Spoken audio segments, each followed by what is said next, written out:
Makanya kenapa mereka tuh yang menjabat selalu harus disumpah demi Allah. Tujuannya apa? Kita sama-sama melakukan penyembahan. Pujian dan syukur ku bawa kepadamu. Mari kita akan sama-sama berdiri. Dengan rendah hati Ku persembahkan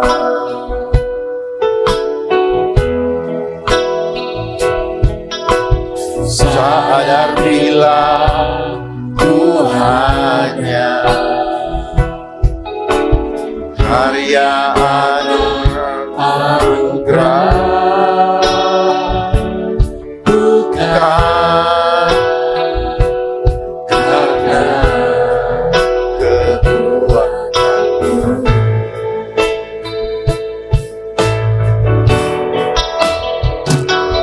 Ku tahu hidupku adalah penyembahan. Kau ciptakanku dalam kemuliaan-Mu. Ya ku tahu hidupku Yesus terjaga di mata-Mu. Segenap hidupku persembahkan.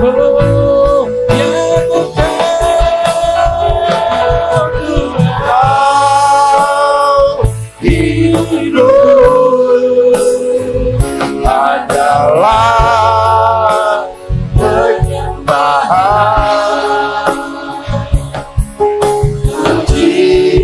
Ciptakanku dalam kemuliaan-Mu.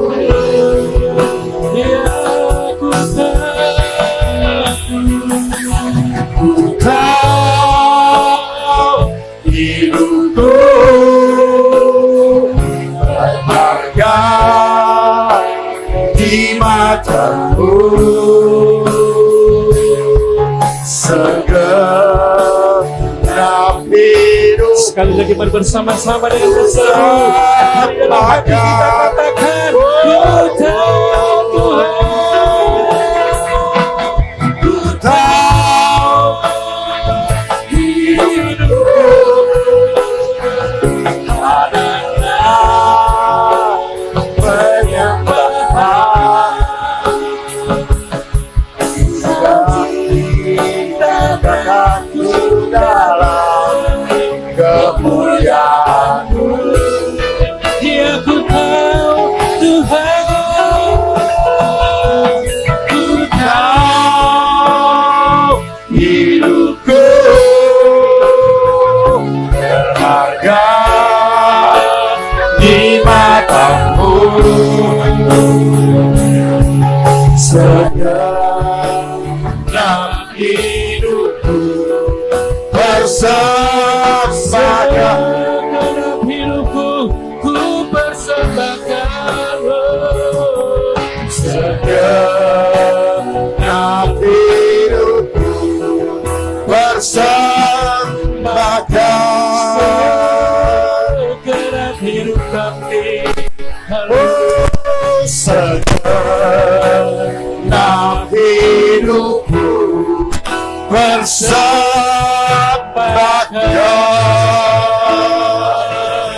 Haleluya. Jesus. Haleluya. Allah Bapa yang bertahta dalam kerajaan surga, pada malam hari ini kami hadir bersama seluruh jemaat El Bethel dalam rangka merayakan hari ulang tahunnya yang ke-25. Kiranya pelayanan El Bethel dapat menjangkau seluruh Surabaya, Amin. bahkan seluruh Indonesia, Yes. bahkan seluruh Asia, Amin. seluruh Iya, dunia ini, hanya untuk memuliakan nama-Mu Amin. saja. Amin. Dalam nama Karena kami Yesus. tahu kami diciptakan dalam kemuliaan-Mu. Haleluya. Kami tidak akan mempermalukan Engkau, Tuhan. Amin. Amin. Kami ada di sini Yes.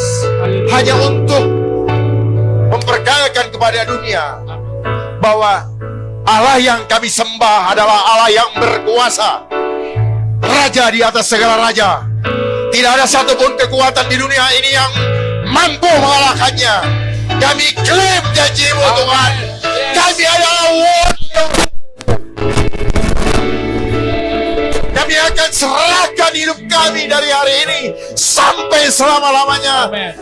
Tapi untuk supaya dunia ini mengaku dengan lidahnya bahwa Engkau adalah Raja, dan mereka bertekuk lutut. Yesus, Tuhan jamah semua hati kami. Urapi semua yang hadir. Tumpang tangan atas kehidupan kami masing-masing, Tuhan. Biarlah apa yang hamba sampaikan adalah berasal dari surah hati-Mu, Tuhan. Yes. Bukan dari pikiran kami yang picik, yang sempit, yang tidak mengenal kebenaran firman-Mu. Biarlah kami tetap ada dalam kesadaran dan senantiasa berjaga-jaga menjelang kedatangan-Mu untuk menjemput kami, yang menjemput kami di atas awan Allah. Apa yang akan terjadi dengan di dunia ini tidak akan menimpa anak-anak terang, Tuhan. Seperti janji-Mu, semuanya ini tidak ditetapkan untuk anak-anak terang. Terima kasih, Tuhan. Urapi pikiran, perasaan kami semua, agar kami boleh mendengarkan dan membawa rema di dalam kehidupan kami, dan kami menjadi saksi Kristus dimanapun kami berada. Kami tidak takut dengan apapun juga, karena kami tahu bersama dengan Engkau kami cakap menanggung segala masalah. Hari-hari ini adalah masa-masa yang jahat. Kami tahu itu, Tuhan. Kami tidak akan digoncangkan apapun yang terjadi, karena kami tahu penyertaan-Mu sempurna di dalam hidup kami. Terpujilah nama-Mu. Yang percaya katakan haleluya, amin. Silakan duduk. Sekali lagi saya ucapkan shalom. Artinya Bapak Ibu sekarang damai. Jangan pernah mengucapin shalom kalau belum damai sejahtera. Damai sejahtera itu adalah sumber dari segala sumber penyakit. Sumber dari segala sumber yang menyembuhkan kita. Amin. Hati yang gembira adalah obat yang manjur. Kapan hati gembira? Ketika ada shalom. Shalom itu kalau di Chinese itu infinity, angka 8. Kebahagiaan yang tidak pernah terputus. Itu shalom. Jadi jangan pernah terputus, karena ketika terputus, maka di situ akan ada celah bagi iblis untuk mencuri damai sejahtera. Baik, firman yang akan saya bawakan, saya sampaikan malam ini, yang Tuhan taruh di dalam hati saya adalah sadarlah dan berjaga-jagalah. Mari kita buka di dalam 1 Petrus 5 ayat 8 sampai dengan 9. Kita baca bersama. Sadarlah dan berjagalah, lawanmu si iblis berjalan berkeliling sama seperti singa yang mengaum-ngaum dan mencari orang yang dapat ditelan dengan iman yang teguh. Sebab kamu tahu bahwa semua saudara-saudara di seluruh dunia menanggung penderitaan. Amin. Kamu harus tahu kebenaran, karena kebenaran ini yang akan memerdekakan kita. Kalau kita kebenaran kita akan selalu diliputi oleh rasa ketakutan, rasa khawatir, dan rasa ketidakpastian. Tetapi di dalam Yesus Kristus, di dalam Yeshua HaMashiach, kepastian itu ada. Amin. Sadarlah, jaga-jagalah. Sadarlah. Artinya apa? Kita dihimbau untuk segera bangun dari tidur. Kenapa? Ada 3 biasanya. Pingsan. Di sini bukan makna fisik pingsannya, tapi makna rohani. Buta akan kebenaran. Yang kedua, mabuk. Rata-rata cara kita tahu kalau orang mabuk itu lupa segala-galanya. Mabuk kekuasaan, mabuk cinta, mabuk harta. Nah, itu yang saya maksud dengan mabuk di sini. Mabuk dan hawa nafsu, cinta akan dunia. Yang ketiga, mimpi. Mimpi pengen jadi ini, pengen jadi itu, dan sebagainya. Dan itu adalah cara iblis untuk membuat kita tidak sadarkan diri. Ya. Dan kita tidak sadarkan diri. Kenapa? Karena kita punya pikiran di manipulasi. Manipulasi itu disesatkan dengan narasi atau cara-cara penyampaian yang membuat kita menjadi tidak sadar bahwa apa yang kita lakukan ini keliru. Maksud dengan memanipulasi pikiran.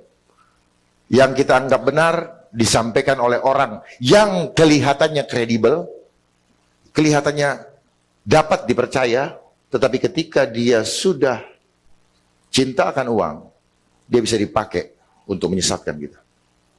Ya, seperti belakangan ini, begitu banyak orang-orang yang selama, bahkan lembaga yang kita anggap kredibel, koran-koran atau majalah yang kita anggap kredibel, televisi yang kita anggap kredibel, dia dipakai. Dipakai. Untuk apa? Untuk menyesatkan anak-anak Tuhan. Sudah terima angpau di. Ya. Di mana-mana pemberitaan ragam dan sulit kita untuk dapatkan informasi bandingannya atau pembandingan. Karena apa? Iblis menguasai semua media yang ada di dunia ini, termasuk di bangsa kita. Karena hanya lewat media itu yang kita percaya selama ini. Mereka kuasai semua. Sehingga beritanya putar sini, putar sana, pindah channel sama saja. Makanya ada istilah apa? Stay tune. Kita disuruh Tuhan tinggal tetap. Tenang. Stay tune. Jangan kemana-mana. Cuman kita nakal. Pengen cari yang asik buat kita. Suatu saat dikasih, nggak ada yang ketemu yang asik. Semuanya menyeramkan. Akhirnya apa? Ya sudah, menjadi kebenaran. Jadi itu cara memprogram pikiran kita adalah ulang. Akhirnya tidak ada pembanding, akhirnya kita anggap kebenaran. Seperti cara iblis memanipulasi kita lewat kaki tangannya. Nah, ini yang disebut dengan tipu daya. Jadi dia hanya berupaya supaya kita ketipu. Apa? Melalui sistem dunia yang kita lewati selama ini. Kita banyak tertipu. Saya beberapa kali banyak mengungkap bagaimana sistem pendidikan kita, sistem apa lagi, sistem ekonomi, sistem apa yang ada di dunia ini, bahkan di bangsa kita. Semuanya terjadi manipulasi. Apa yang kita lihat tidak seindah warna aslinya. Don't judge the book by the cover. Semua ada covernya. Dan itu membuat kita, banyak orang yang kita pikir dia oke, ternyata hanya tampilan luarnya, hatinya busuk. Ya. Apa yang terjadi dengan tipu daya? Kita diberikan umpan kenikmatan dunia. Jadi sadarlah dari umpan, dari tipu daya iblis melalui sistem yang ada di dunia ini, dari umpan kenikmatan dunia. Itu aja kok. Dan umpan kenikmatan dunia bisa kita dapatkan lewat apa? Lewat angka. Tanpa angka kita nggak bisa dapat. Makanya kembali lagi, semuanya nanti akan terkait dengan bilangan. Dan bagi mereka yang cinta angka, cinta uang, cinta bilangan, itu pasti akan terima tanda bilangan. Ini relevansinya. Ini udah pasti. Ya, saya pastikan udah pasti. Yang bilang tidak, berarti Anda penipu atau Anda belum tahu. Sudah pasti. Kenapa kita harus waspada? Kita harus sadar supaya kita tidak disesatkan. Berikutnya, jaga-jagalah. Makna rohaninya, makna fisiknya adalah jangan kita tertidur. Tapi dalam makna rohani, jangan kita tertidur. Karena ada pencuri. Kita harus berjaga-jaga dari pencuri. Kenapa dia mencuri? Dia mencuri, membunuh, membinasakan. Itu adalah iblis. Yang berikutnya, berjaga-jaga dari perangkap atau jebakan. Yang saya suka sampaikan, jebakan Batman. Kelihatannya bagus, tahu-tahu ujungnya jurang. Dan seringkali kita terjebak dengan ilmu-ilmu pengetahuan yang kita terima. Makanya kenapa hidup kita selalu penyesalan ada di ombak di belakang. Dan itu diciptakan oleh mereka supaya penyesalan di belakang. Bagaimana caranya? Karena manusia, sistem yang ada kita dilewati di dunia, selalu minta data, minta bukti, minta jurnal, kalau orang ilmu pengetahuan. Kalau sistem pembuktian secara hukum apa? Mana alat buktinya? Jadi selalu harus ada objeknya. Makanya dunia mengenal kebenaran kalau ada makanya mereka sebut objektif. Jadi yang tidak bisa terlihat mata, mereka anggap tidak kebenaran. Oh, kalau begitu Tuhan bukan kebenaran. Gitu. Nah, sengaja supaya apa? Supaya kita berantem dulu, mana datanya, mana buktinya. Misalnya saya bilang, tahun depan akan terjadi seperti ini. Apa yang dilakukan oleh mereka akan terjadi seperti ini. Mereka akan pakai orang-orang ahli untuk berdebat sama kita. Supaya apa? Supaya kita nggak bisa ngejar mereka. Kita nggak bisa menangkap dia punya perbuatan jahat. Minimal kalau kita udah tahu apa yang terjadi, kita harusnya hadang. Mau kemana lo? Ini enggak. Kita ngikut terus. Jadi cara iblis, sistem iblisnya, ini yang akan terjadi. Pembuktian material, dia di sini. Begitu ada kejadian, korban, baru orang bilang, oh iya bener ya, kenapa gua nggak dengerin apa yang diomongin. Begitu di situ baru orang percaya. Dia lari lagi ke sini, begini lagi, dia lari lagi ke sini. Seperti dilaporkan di polisi misalnya, kalau nggak ada kerugian material, maka orang laporan nggak diterima. Nah, itulah cara sistem dunia lewat konsep pembuktian empirik, metode empirik. Dia selalu membuat kita terlambat, selalu penyesalan di belakang. Paham ya? Jadi selalu begini. Ada begini, oh gini. Kalau kita kembali kepada peristiwa Nuh,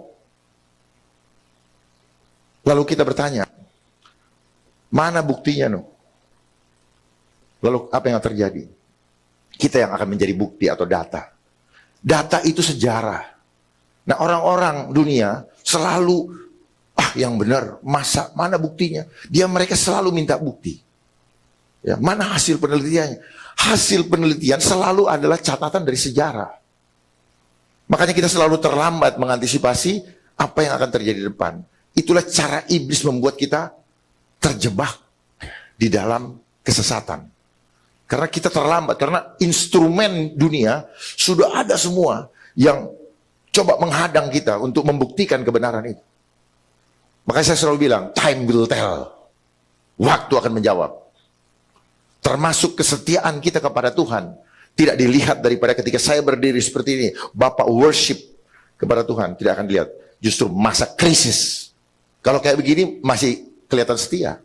Tapi ketika masa krisis, disitulah goncang atau tidak. Kalau kita berdiri tidak di atas dasar batu yang kuat, goncang.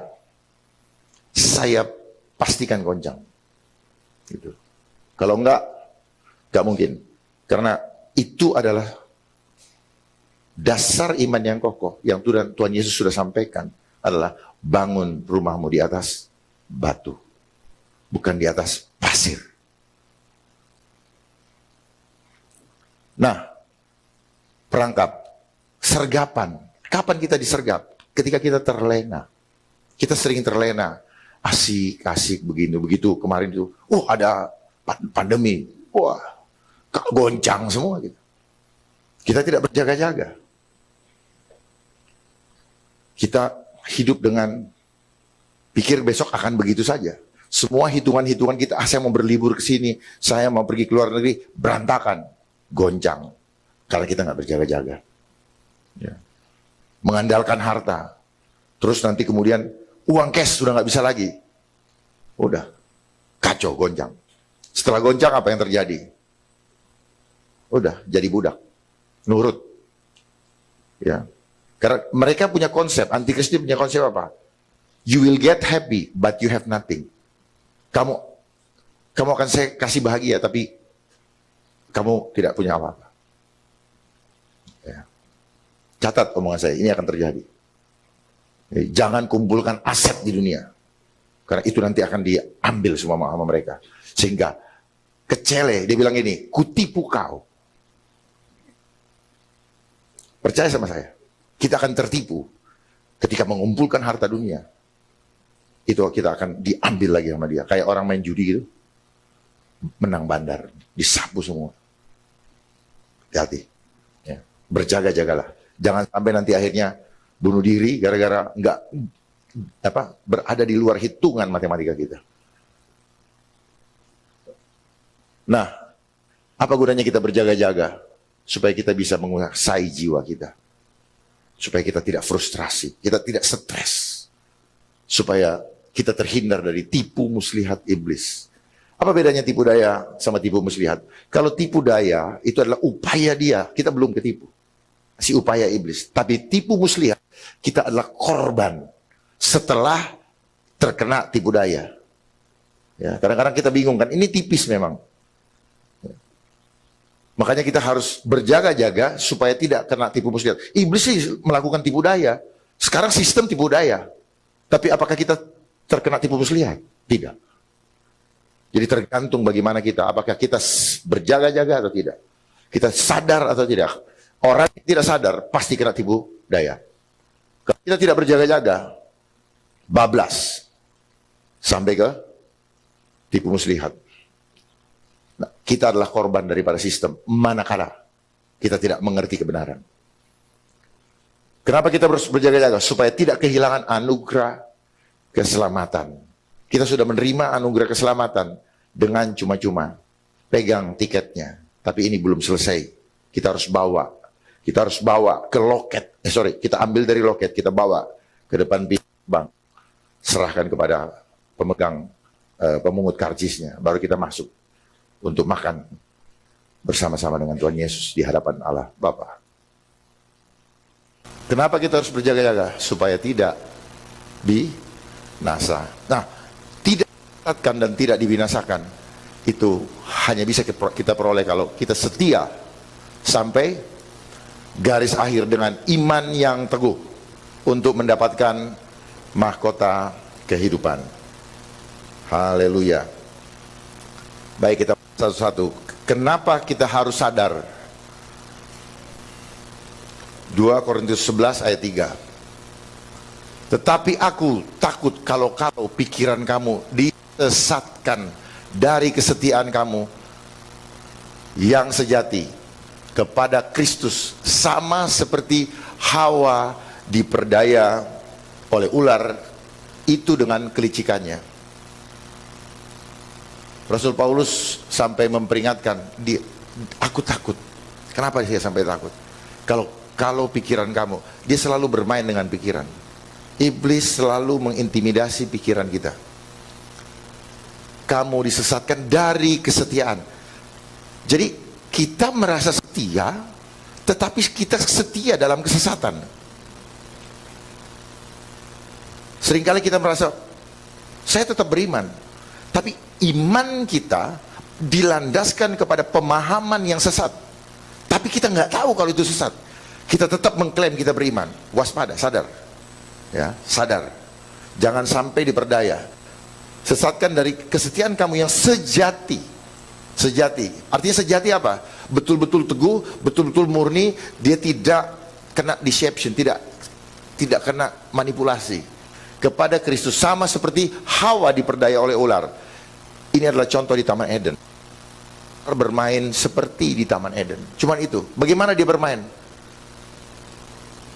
Ular ini adalah media, gambaran media. Karena ular tidak ada bentuk fisiknya, betul? Jadi dia perlu media. Medianya dia pakai ular. Bisa juga manusia, bisa juga iklan-iklan seperti yang kita lihat selama ini di televisi, di jalan raya dan sebagainya. Dia selalu memberikan image kepada kita. Supaya apa? Supaya kita mudah disesatkan. Iblis tidak bisa menguasai hati kita, tetapi lewat pikiran yang kita lihat, lewat pikiran yang diberikan, yang ditangkap oleh mata, didengar oleh telinga, dicium oleh hidung, dirasakan oleh rabaan kita, di situ dia masuk lewat indera kita. Makanya selama belakangan ini banyak kita disesatkan oleh apa? Televisi, media. Kita pikir benar, padahal semua adalah permainan gambar. Iblis selalu begitu. Bukti permainan gambar apa? Dia kasih gambar buah, dan buah ini sekarang kita bisa lihat di iPhone. Buah apel yang digigit, itu adalah kode mereka. Ini adalah gambaran apa? Kenikmatan dunia. Jadi umpan, ini sebagai umpan kenikmatan dunia, ya, dengan media. Ular ini gambaran media. Jadi kita banyak selama ini disesatkan oleh media, dan segala lembaga menggunakan media, segala perusahaan pakai media. Untuk apa? Untuk mempromosikan produknya. Tujuannya apa? Untuk dia mendapatkan keuntungan, tapi kita yang rugi. Dan media juga dipakai untuk menakut-nakuti kita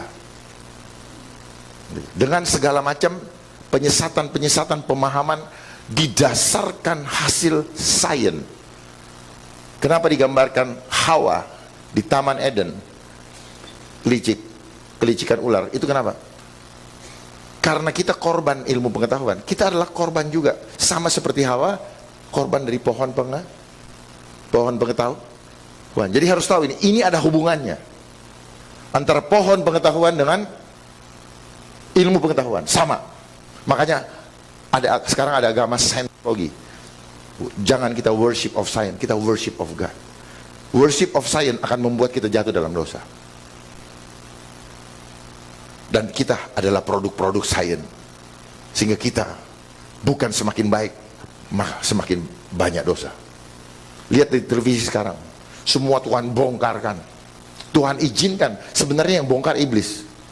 Tuhan izinkan iblis bongkar untuk saling mempermalukan di antara manusia-manusia yang cinta akan uang. Ya. Dan akhirnya apa? Dia bunuh jiwa orang-orang itu. Dia bunuh perasaannya. Yang akhirnya apa? Mereka bisa bunuh diri. Frustrasi, dipermalukan. Oleh apa? Oleh iblis juga. Makanya dia bilang iblis adalah bapa segala pendusta. Dia mendustai kita. Ini enak, kamu nanti dihargai oleh dunia karena kamu punya rekening di bank banyak. Dan akhirnya apa yang terjadi? Anak-anak dimanjakan oleh harta, menjadi arogan. Dan mulai dari situ terungkap semua. Dan itu adalah pekerjaan iblis juga. Ini semua hasil daripada sistem yang kita lewatin. Masih mau ikut sistem dunia, sementara Tuhan menghidupkan kita dengan sistem surga. Nafas kita adalah sistem surga, bukan dunia, bukan juga dari pemerintah, dari surga. Hati-hati dengan nafasmu, jangan dianggap sepele. Anda, Bapak Ibu masih ada, itu karena nafas dari Allah. Yang menghidupkan kita bukan makanan. Makanan hanya support system, tapi nafas ini adalah kuasa Allah yang diberikan kepada kita. Amin. Jadi saya menggambarkan ini supaya paham bahwa apa yang terjadi sekarang ini adalah manifestasi dari apa yang terjadi di Taman Eden ketika Hawa diperdaya oleh ular, oleh media, dengan segala macam artificial, ya, segala macam hal yang membuat kita, keren ya, keren. Seperti bapak sama ibu, ini seragam kan? Mudah-mudahan hatinya seragam. Ya, mudah-mudahan hati seragam.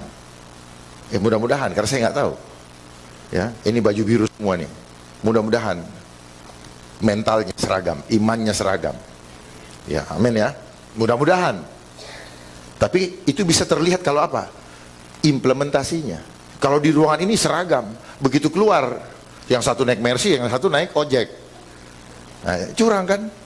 Jadi nggak seragam lagi. Jadi seragam yang maksud adalah seragam dalam roh. Kalau kita bicara firman Tuhan, jangan bawa ke makna fisik, bawa ke makna roh. Kalau bawa ke makna fisik, gawat. Seolah-olah keuntungan itu apa? Hitungannya kuantitatif. Karena manusia selalu bicara keuntungan itu dalam bilangan. Hati-hati. Bagaimana supaya kita tetap sadar? 2 Korintus 10 ayat 5. Kami mematahkan setiap siasat orang dan merubuhkan setiap kubu yang dibangun oleh keangkuhan manusia untuk menentang pengenalan akan Allah. Apa yang terjadi selama 3 tahun ini?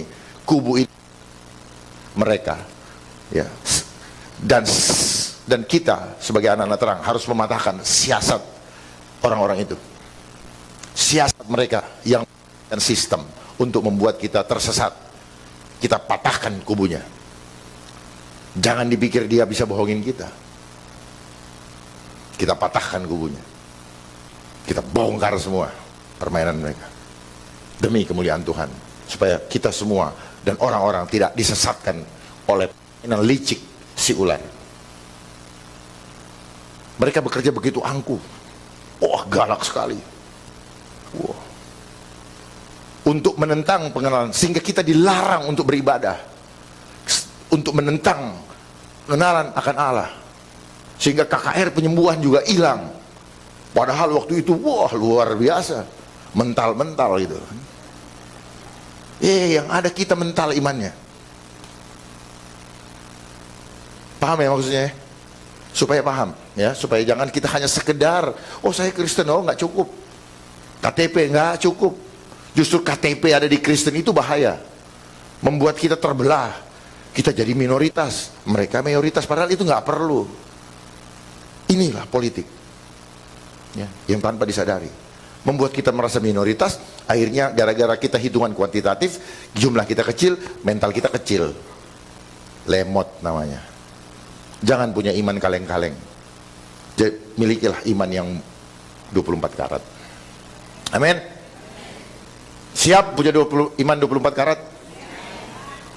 Siap om? Siap om.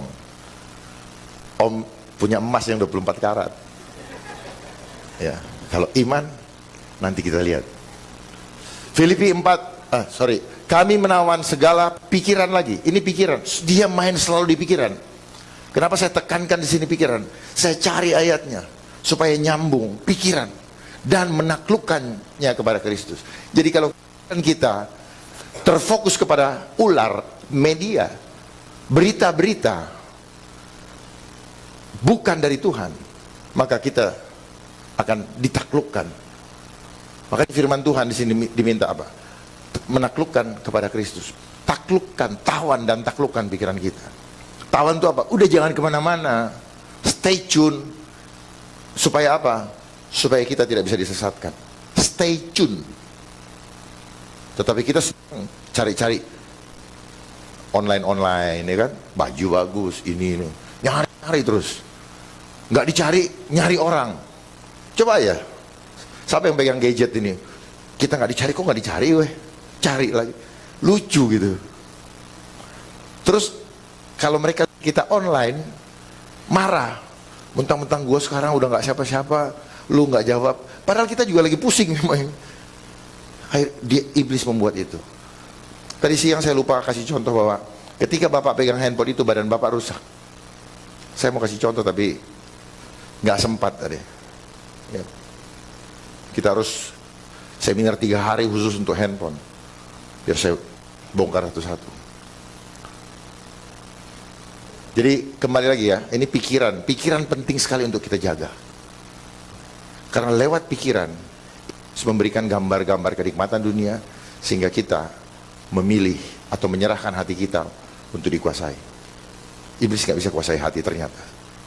Saya tadinya pikir iblis bisa menguasai hati kita, tetapi ternyata tidak bisa. Kita yang menyerahkan berdasarkan keinginan kita. Gitu. Jadi jangan nyalakan iblis. Pilihan ada di tangan kita. Gitu. Iblis itu takut sama Tuhan. Cuman Tuhan berikan dia otoritas untuk menguji iman kita, untuk memurnikan iman kita. Jadi kayak counterpart gitu. Filipi 4 ayat 8. Jadi akhirnya saudara-saudara, semua yang benar, semua yang mulia, ini pikir ya, bicara pikir ya. Semua yang adil, semua yang suci, semua yang manis, semua yang sedap didengar, semua yang disebut kebajikan dan patut dipuji, pikirkanlah semuanya itu. Mari mulai sekarang kita praktekkan ini. Praktekkan ini sehingga tidak ada kepahitan lagi di dalam diri kita. Ini adalah bagian daripada buah-buah roh. Praktekkan ini supaya buah-buah roh kita lengkap. Pikirkan yang mulia, pikirkan yang benar, yang adil, yang suci, yang manis, yang sedap didengar, yang disebut kebajikan, patut dipuji. Pikirkanlah semuanya itu. Nah, kita pikirkan, karena apa yang kita pikirkan itu yang akan kita kerjakan. Apa yang kita pikirkan itu mulai kita rasakan nyaman dan mulai kita kerjakan. Mulai praktekkan. Jadi iman itu harus dipraktekkan. Nggak bisa dibilang kalian beriman sama Tuhan, nggak bisa. Praktekkan. Bagaimana kalau dipukul begini kita ngelawan nggak? Sakit ini ya. Karena dengan kita dipukul, maka kita tahu bahwa itu sakit, sehingga kita tidak mau menyakiti. Mulai pikirkan. Sebenarnya pikirkan ini apa? Bicara imajinasi. Makanya iblis selalu memberikan imajinasi. We are image of God. So kita harus imajinasikan Tuhan. Dan kita harus menjadi medianya Tuhan. Kita yang menjadi medianya Tuhan. Sehingga orang lihat memang ada Kristus dalam diri dia. Amin. Kalau begini, mana ada Tuhan Yesus takut? Dia tetap tenang, ditangkap, dia serahkan ini. Karena ada tugas dari Tuhan. Berikutnya, kenapa kita harus berjaga-jaga? 2 Yohanes 1 ayat 7. Ini cara saya membahas, saya ini anak belajar. Jadi cara saya membahas apa? Saya kutik satu-satu, saya kulitin satu-satu. Seperti orang makan pisang. Sebelum makan pisang buka dulu. Satu. Sampai ketahuan bahwa oh setelah dimakan, oh inilah yang disebut pisang. Nah seperti itulah saya ngulitin ayat. Ya, karena saya pengen tahu kenapa, alasannya apa. Seperti begini. Ya, jadi kayak orang belajar. Saya bagikan cara saya belajar firman Tuhan. Sebab banyak penyesat. Mari kita baca sama-sama. Sebab banyak penyesat telah muncul dan pergi ke seluruh dunia yang tidak mengaku bahwa Yesus Kristus telah datang sebagai manusia. Itu adalah si penyesat dan antikris. Kok ada 2 ya? Penyesat sendiri, antikris sendiri. Penyesat ini adalah pengikut-pengikutnya antikris. Dan banyak di antara kita. Tinggal kita tanya, saya bagian yang mana? Ya. Dan rata-rata penyesat ini, cek rekeningnya pasti bertambah. Karena orang dunia melakukan sesuatu selalu harus ada untungnya, dan untungnya pasti berhubungan dengan angka. Saya nggak suka bilang uang, angka, karena uang tanpa ada angka pasti Bapak marah sama saya kalau saya kasih uang. Kamu menghina saya, kamu pikir saya siapa? Saya juga nggak tahu Bapak siapa, kan gitu. Tetapi Tuhan tidak mau dihitung dengan angka. Oleh sebab itu, jangan mencobai Tuhan. Seringkali kita mencobai Tuhan dengan hitungan angka di dalam benak kita. Tuhan bilangnya, kau coba-coba sama saya, kau hidup saya, kau nggak percaya dengan kuasaku. Bapak yang baju kotak-kotak, jangan coba. Bapak, ya buka. Bapak cobai Tuhan, jangan. Saya harus kasih tahu. Kita nggak percaya Tuhan kalau gitu. Jangan coba itu. Tuhan bilang, kau coba-coba sama saya. Kau nggak tahu saya anak raja. Lo anak bapak aja di sekolah kadang-kadang sombong kok. Kau nggak tahu saya anaknya Pak Alberto. Tahu Alberto? Tinju dari Meksiko. Jadi orang kadang-kadang apa? Kayak itu yang kemarin dendang-dendang itu kan karena bapaknya orang kaya, Pak. Dan punya jabatan. Jadi makna coba-coba itu apa? Terhadap kekuasaan yang lebih tinggi. Lu coba sama gue. Tuhan marah kalau kita coba-coba. Kalau kita tidak andalkan dia bilang, kamu coba-coba sama saya ambil pulang. Makanya banyak yang pulang karena dia coba-coba. Ya, tidak ada kekuatan penuh. Gak ada gunanya lu gue kasih hidup. Kamu saya lahirkan untuk penyembahan kepada saya. Ini lagunya tadi. Lagunya sendiri, saya bukan apa-apa, ini lagunya. Saya dikasih inspirasi sama lagu. Kamu lahir, kamu hidup untuk penyembahan, untuk menyembah saya, untuk mempermuliakan saya. Kita adalah medianya Tuhan. Tuhan yang tidak kelihatan hadir di dalam hidup kita dan dunia melihat itu. Amin. Itu namanya penyembahan. Bukan seperti selama ini. Ya. Saya ini juga jemaat yang Senin Kemis kok dulu. Sumpah. Saya anak itu nggak ngerti. Ngapain ya pulang gereja? Mau makan di mana kita? Kalau hari ke mall lagi. Saya seperti itu. Sampai saya bilang, aduh Tuhan, kok resah saya. Teman saya meninggal tabrakan. Saya ini punya teman, ada lagi yang kemarin tiba-tiba meninggal lagi tidur. Kalau saya jadi giliran saya gimana? Saya takut sekarang. Saya takut begitu saya berbuat dosa, Tuhan nggak bisa tidur saya 3 hari 3 malam. Ngeri sekali. Begitu kuat itu getarannya. Kamu yang ini sedikit aja kesel sama orang, wah udah resah saya. Jadi memang sifat jahat di dalam diri kita itu membuat kita resah. Ini bahasa Ibrani, resah, resa. Serius, itu bahasa Ibrani. Dan perbuatan jahat itu rasa. Jadi hanya penularan pengungkapan rasa. Datang sebagai manusia. Berikutnya ya, bagaimana cara kita dalam berjaga-jaga? Ayat 22 sampai 27. Baik, kita baca sama saya bacakan ya. Efesus 4 ayat 22 sampai 27. Yaitu bahwa kamu berhubungan dengan kehidupan kamu yang dahulu harus menanggalkan manusia lama. Jadi ini kuncinya kita berjaga-jaga. Kalau kita tidak menanggalkan manusia lama, pasti kita akan ketarik terbawa arus. Makanya saat ini ada arus besar, arus apa? Globalisasi. Arusnya begitu besar. Arus globalisasi adalah arus kejahatan dunia yang gak bisa kita hindari manakala kita tidak berdiri membangun rumah di atas batu karang. Pasti ketarik. Lihat sekarang di Brazil, begitu ada upacara ritual seperti itu langsung semua ya. At any time. Yang menemui kebinasaannya oleh nafsu yang menyesatkan, supaya kamu diperbaharui dalam roh dan pikiranmu. Kembali, roh dan pikiranmu. Ini aja, roh dan pikiran.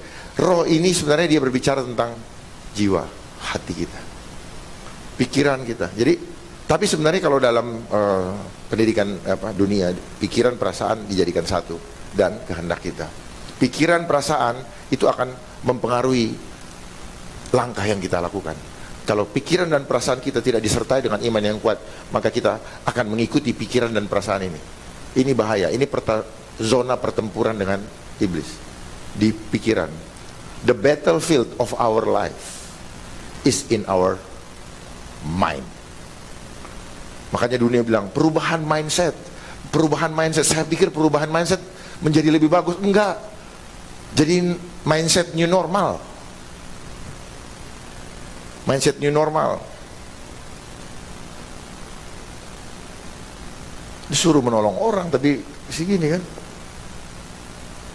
Ini adalah tipu muslihat. Dia main begitu halus. Sepertinya dia sedang memberikan kita kenyamanan. Padahal dia sedang menjauhkan kita dari iman kita kepada dia.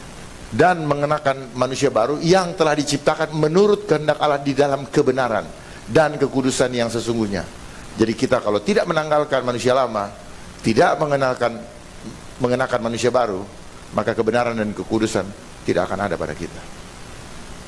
Jadi kita harus dimurnikan, diproses.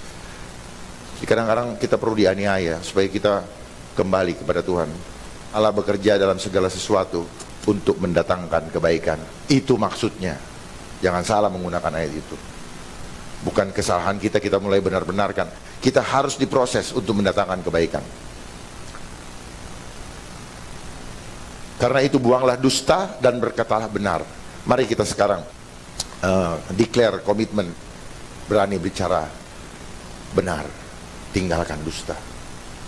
Tanya kepada diri kita, bereskan masing-masing, apakah saya masih suka berdusta? Saya juga kadang-kadang. Mari mulai kita bersihkan dusta-dusta yang ada dalam diri kita.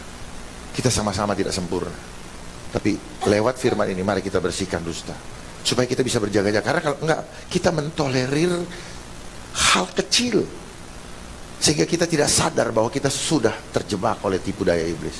Mari kita mulai bersihkan. Kalau saya cinta harta, saya bilang bersihkan Tuhan, bersihkan. Saya tidak mau lagi terikat dengan rasa. Hati-hati dengan rasa, karena rasa ini menjadi hal yang paling berbahaya di dalam hidup kita. Rasa ego, rasa rakus, rasa. Semuanya rasa. Apa yang terlepas di bumi, dia akan terlepas di surga. Apa yang terikat di bumi. Nah, rasa ini mengikat kita, membuat kita takut meninggalkan bumi ini, dunia ini. Seorang kepada yang lain, karena kita adalah sesama anggota. Apabila kamu menjadi marah, janganlah kamu berbuat dosa. Janganlah matahari terbenam sebelum padam amarahmu. Dan janganlah beri kesempatan kepada iblis. Cuma itu, kesempatan.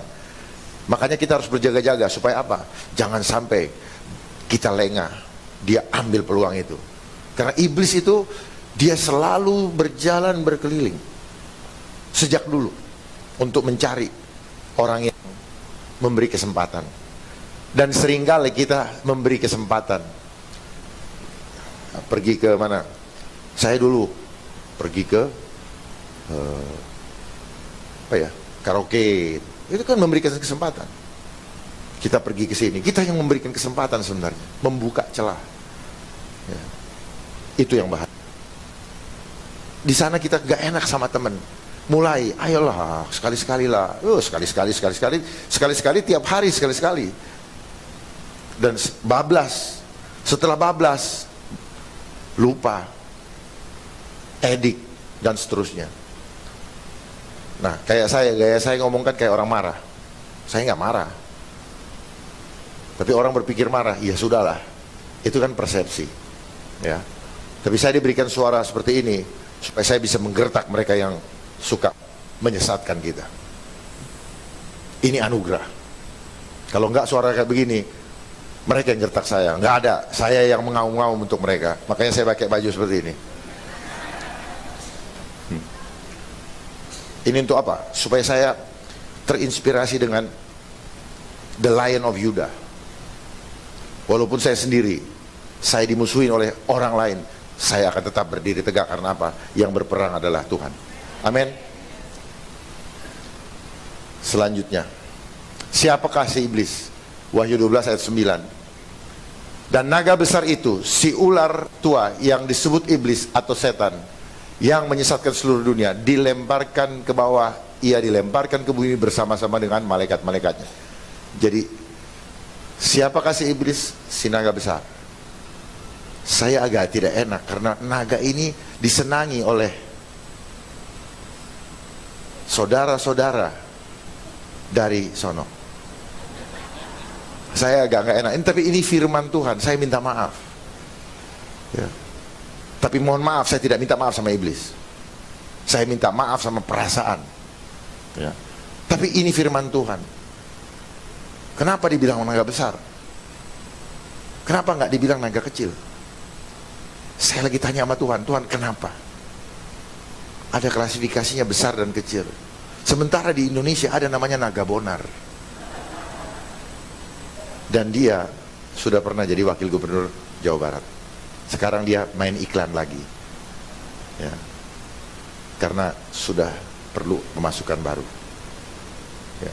Jadi itu siapakah si iblis? Ya. Apa tujuan akhir si iblis menyesatkan mencuri, dia dan membunuh dan membinasakan. Ini tujuan akhir dari apa yang dicuri? Damai sejahtera. Begitu kita disesatkan, ada rasa damai kita hilang. Hati-hati.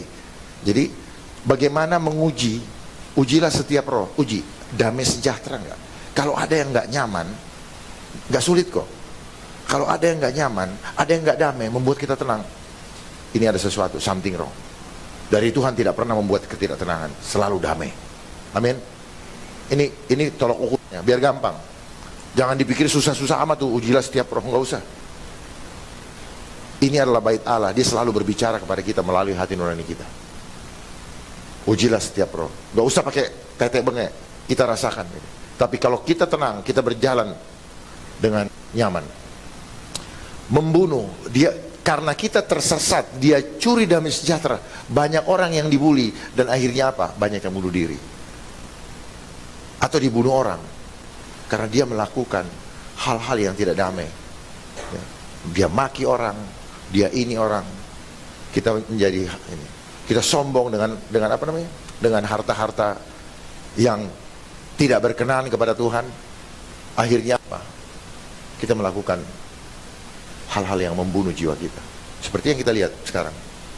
Ini banyak sekarang orang ketakutan. Dan yang ketakutan yang punya harta banyak banget. Karena iblis juga menyiapkan lembaga untuk menangkap dia, yaitu lembaga KPK. Serius, itu semua konsepnya mereka. Jadi dia pintar, dia jebak, suruh lakukan ini, dia siapkan yang nangkap. Sama dengan hukum-hukum yang ada. Hukum yang ada diciptakan untuk menangkap sifat jahat yang dibangun di sekolah. Saya suka bilang sama pengacara, kalian ngerti nggak kenapa kalian jadi ini? Kalian tuh dipakai oleh iblis juga untuk ngerjain proyek atau program yang sudah disiapkan oleh iblis untuk produk orang hasil pendidikan. Lihat orang pendidikan semua, larinya apa? Mikir gimana cara cari duit.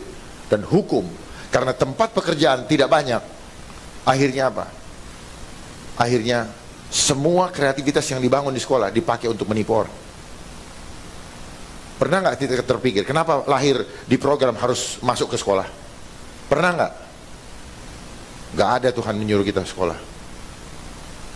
Didikan langsung dari tangan. 100% kita sekolah, pekerjaan cuma 10%. Apa yang terjadi? Stres. Bapak ibu sibuk, akhirnya kecewa. Udah ngumpulin uang, jual berlian, jual tanah untuk nyekolahin anaknya. Ujung-ujungnya anaknya nganggur. Kalaupun dia jadi monster. Kerjanya cuma cari duit. Ya, keluarga berantakan.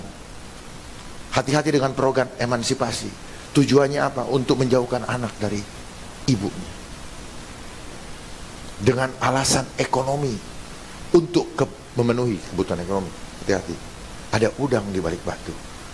Hati-hati dengan program LGBT yang dimulai dari mana? Dari masih umur 5 tahun. Di mana guru TK-nya semua perempuan. Begitu rupa iblis menyesatkan kita. Itu tipu daya. Kenapa? Enggak terasa. Kita terasanya benar. Tetapi ada udang di balik. Dan itu akan, virusnya akan menular. Nggak sadar kan? Laki-laki main kebonekaan, masak-masakan. Spiritnya dia melihat. Yang wanita lihat, ini ibu, ini tough. Akhirnya banyak yang wanita jadi badannya wanita tapi isinya laki-laki. Karena dia pulang ke rumah, yang dia ketemu ibunya lagi perempuan. Bapaknya masih cari uang di luar. Dia nggak ketemu dengan sosok yang membangun karakter dia. Akhirnya dia melihat ibunya sebagai sosok yang itu. Apalagi kalau dia lihat bapaknya pulang, dia lihat bapaknya tidak setia sama ibunya, makin jadi. Seperti itu. Itu adalah spirit, ya. Harus paham itu. Ya, sistem ini selalu ada udang di balik batunya. Membinasakan. Apa yang dibinasa? Jiwanya binasa, masuk ke dalam neraka. Kenapa si iblis berjalan berkeliling sama seperti singa yang mengaum-ngaum? Ayub 2 ayat 22. Maka bertanyalah Tuhan kepada iblis, dari mana engkau? Lalu jawab iblis kepada Tuhan, dari perjalanan mengelilingi dan menjelajah bumi. Jadi dari dulu dia berkeliling menjelajah bumi. Tujuannya apa? Supaya pada akhir zaman di mana dia bisa mengumpulkan menuai sebanyak-banyaknya iman kepada dia. Siapa yang beriman kepada iblis? Siapa yang menjadi hamba iblis? Tadi siang saya ketemu dengan ibu-ibu. Dia tidak mau mengaku sebagai hamba Tuhan. Saya masih lihat ibunya ada di sebelah kiri, pakai kacamata, ibunya cantik. Dia takut mengakui sebagai hamba Tuhan. Tidak, Bu. Mulai hari ini ibu adalah hamba Tuhan. Harus confess, Bu. Tuhan butuh diakui. Dia nanti bilang, aku tidak mengenal engkau. Kau tidak mengakui aku di depan manusia. Barang siapa mengakui aku di depan manusia, aku mengakui dia di depan Bapakku. Amin. Jangan malu. Jangan ragu mengakui bahwa kita adalah anak-anak Kristus. Kita adalah hambanya. Akui. Kalau orang tidak suka, kita terima resikonya. Nggak ada masalah. Firman Tuhan berkata, aku dianiaya badan, kamu juga dianiaya badan. Mulai sekarang beranikan diri. Proklamirkan, reklamekan mengenai kemuliaan Tuhan Yesus. Amin. Harus kita menjadi saksi. Kalau enggak, nilai apa yang bisa kita jual, kita sajikan? Kamu mau dapat nilai apa kalau saksi aja nggak mau? Mau selamat nggak mau ngakuin aku, kata Tuhan. Paham ya? Harus berani. Saya memberanikan diri. Karena enggak, terus kapan orang tahu Yesus? Yesus seperti apa? Oh, enggak ada contohnya lagi. Mari kita beranikan diri. Jangan kita takut. Iblis itu cuma padahal apa? Dia ada di kerangkeng di belakang sini. Cuman karena kita punya mata rohani tidak bisa paham itu, maka kita ketakutan. Ayub 2 ayat 4. Lalu jawab iblis kepada Tuhan, kulit ganti kulit, orang akan memberikan segala yang dipunyai gantinya. Ini manusia dunia kalau sudah urusan ketakutan, ya urusan makan, akhirnya dia ikutin apa saja. Kalau urusan nyawa, ini urusan makan perut nih. Kulit ganti kulit, orang akan memberikan segala yang dipunyai untuk ganti nyawanya. Pokoknya dia ikut aja demi, pokoknya dia mendapatkan kenyamanan dunia. Ini, ya, hati-hati. Kejadian 3 ayat 1. Adapun ular ialah yang paling cerdik dari segala binatang. Makanya kenapa kita selalu diberikan 1001 alasan untuk membenarkan ketidakbenaran kita. Habiskan, tapikan, dan bagi. Habis gimana dan sebagainya. Itu hati-hati. Kita selalu hidup dengan tapikan dan sebagainya. Untuk membenarkan hal yang kita sebenarnya sudah tahu. Karena kita tahu nih nggak damai nih, sebenarnya gue salah. Cuma namanya ignorant, ya udah. Denial, nggak mau disalahkan. Itulah kita sudah dididik lewat ilmu pendidikan di sekolah. Selalu berusaha pengen kasih lihat kita benar padahal kita banyak salah. Nilainya 8 padahal hasilnya nyontek. Mau nggak kita dibilang lu 8 nyontek? Nggak mau juga. Tapi nyontek hasilnya. Prosesnya kita tahu bahwa nggak benar. Tapi kita nggak pernah bilang kalau kita nyontek. Saya pernah nyontek. Pernah. Bagaimana nyontek? Ya kadang-kadang nggak percaya dengan jawaban saya. Lu jawab apa? Jawab ini. Ah, masa sih? Lu mau nyontek nanya nggak percaya. Jadi banyak cara kita seperti itu. Ya kita mulai bersihkan, kita akuin itu. Mumpung masih bernafas nih. Kalau udah nggak bernafas selesai, ya waktunya sudah dekat. Kalau firman Tuhan mengatakan bahwa tidak ada seorang pun yang tahu waktu dan kedatangannya, itu untuk kedatangan dia yang kedua kali. Tapi untuk dia, kedatangan dia menjemput kita, hanya tidak tahu waktu dan jamnya. Sudah tanda-tandanya sudah ada. Tahun 1948 Israel merdeka. Itu adalah apa? Pohon ara sudah mulai bertunas. Ya, jangan main-main. Jangan pikir, tahun 1000, 2045. Nunggu 2045 sekarang aja lewat susah.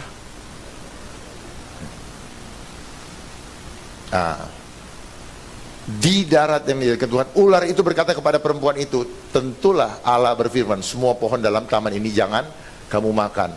Nah singa ini apa? suka menjadi malaikat terang. Dia selalu menggunakan ayat juga. Tapi ayatnya dipelintar-pelintir, hati-hati. Jadi banyak penyesat-penyesat yang menggunakan juga ayat. Makanya jangan bersandar kepada ayat atau firman yang dicetak di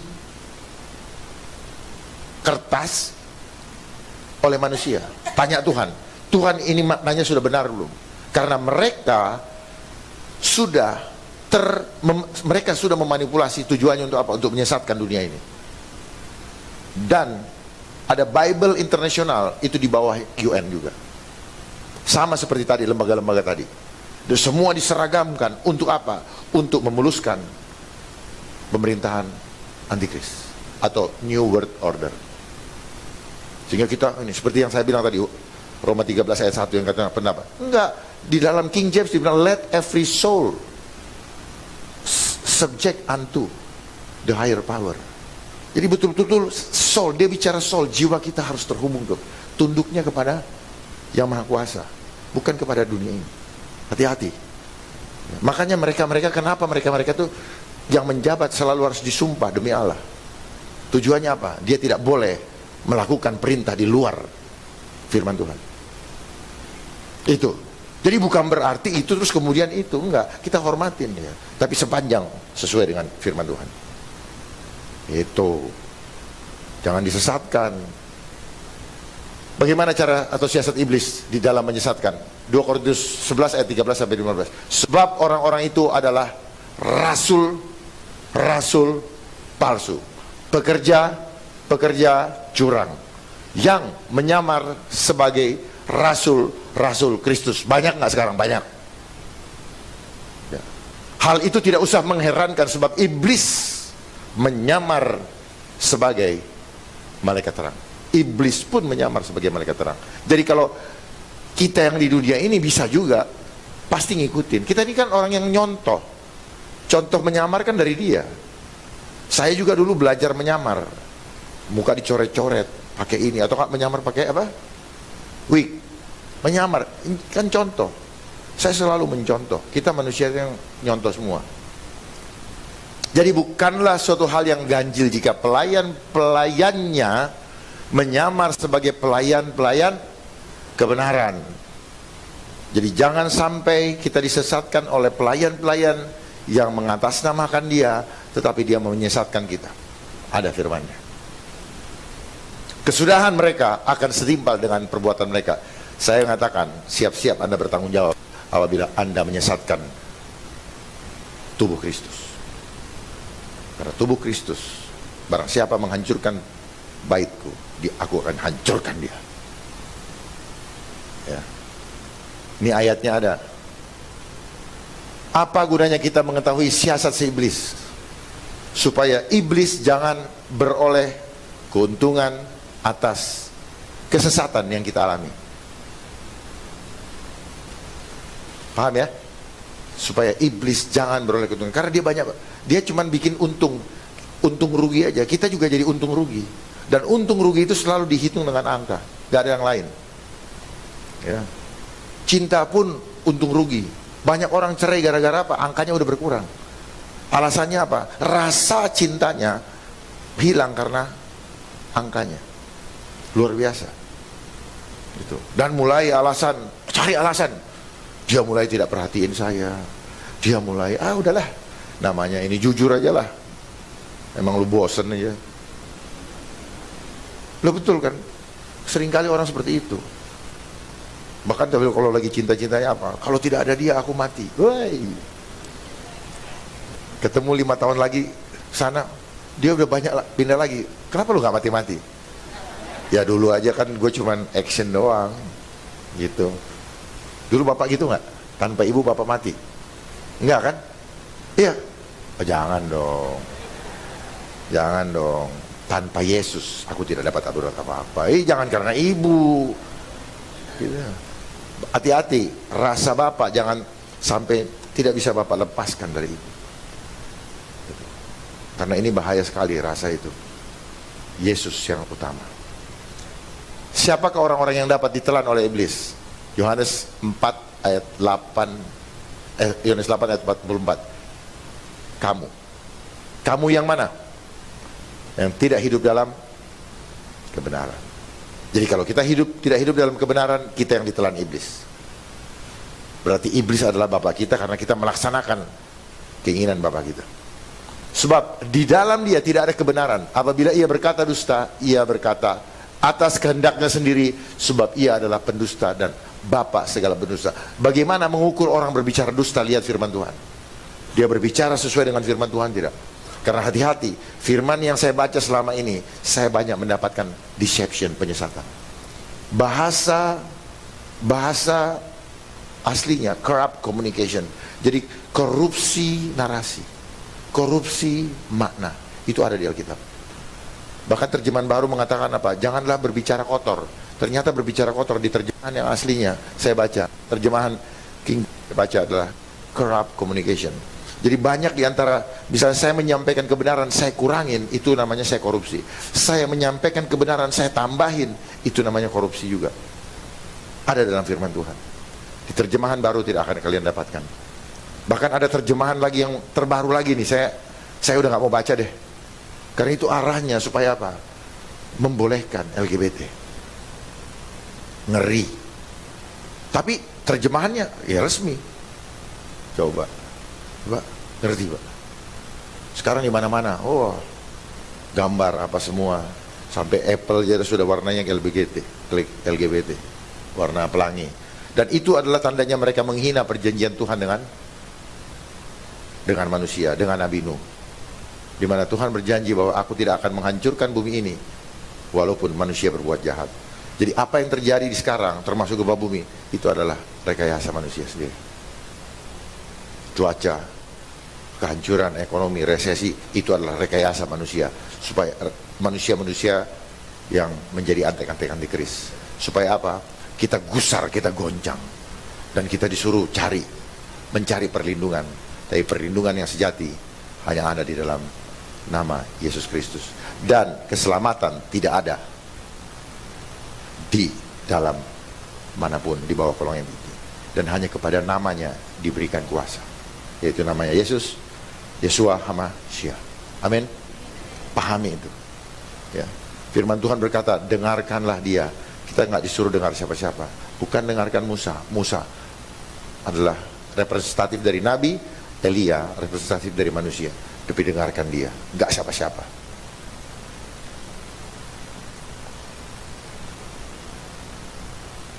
Nah, ini penting nih. Kenapa kita diperintahkan melawan dan bukan menyerah kepada iblis? 2 Timotius 1 ayat 7.